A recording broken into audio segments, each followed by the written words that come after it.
অন্যদিকে শিপাঝাড়ে কংগ্রেসের নির্বাচনী প্রচার পাড়ায় পাড়ায় জনসমর্থনে প্রার্থী বিনন্দ শইকিয়া। শিপাঝাড় কেন্দ্র পুনরুদ্ধারে মরিয়া কংগ্রেস। শিপাঝাড়ে এবার কংগ্রেস জয়ের নিশ্চিত, জনসমর্থনে নেমে মন্তব্য কংগ্রেস প্রার্থী বিনন্দ কুমার শইকিয়ার।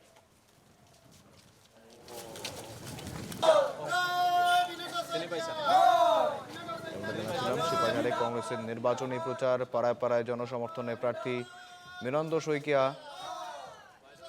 শিপাঝাড় কেন্দ্র পুনরুদ্ধারে মরিয়া কংগ্রেস। শিপাঝাড়ে এবার কংগ্রেসের জয়ে নিশ্চিত, জনসমর্থনে নেমে মন্তব্য কংগ্রেসের প্রার্থী বিনন্দ কুমার শইকিয়ার।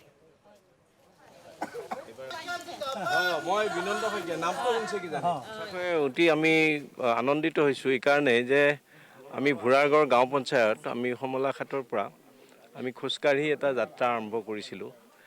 মানুহখিনিক এটা জাগৰণ হওক, ভাৰতীয় জনতা পাৰ্টিৰ অপশাসনৰ বিৰুদ্ধে এটা জনজাগৰণ হওক আৰু কংগ্ৰেছৰ সপক্ষে এটা জনজাগৰণ হওক, এই বুলি আমি এটা যাত্ৰা আৰম্ভ কৰিছিলোঁ আৰু যথেষ্ট সঁহাৰি পালোঁ। আমি কমলাঘাট, ঝাকুৱাপাৰা, চৰণধৰা বা গৰিয়াপাৰা এই অঞ্চলৰ যিখিনি মানুহ, সঁচাকৈয়ে অভূতপূৰ্ব সঁহাৰি আমি পাইছোঁ।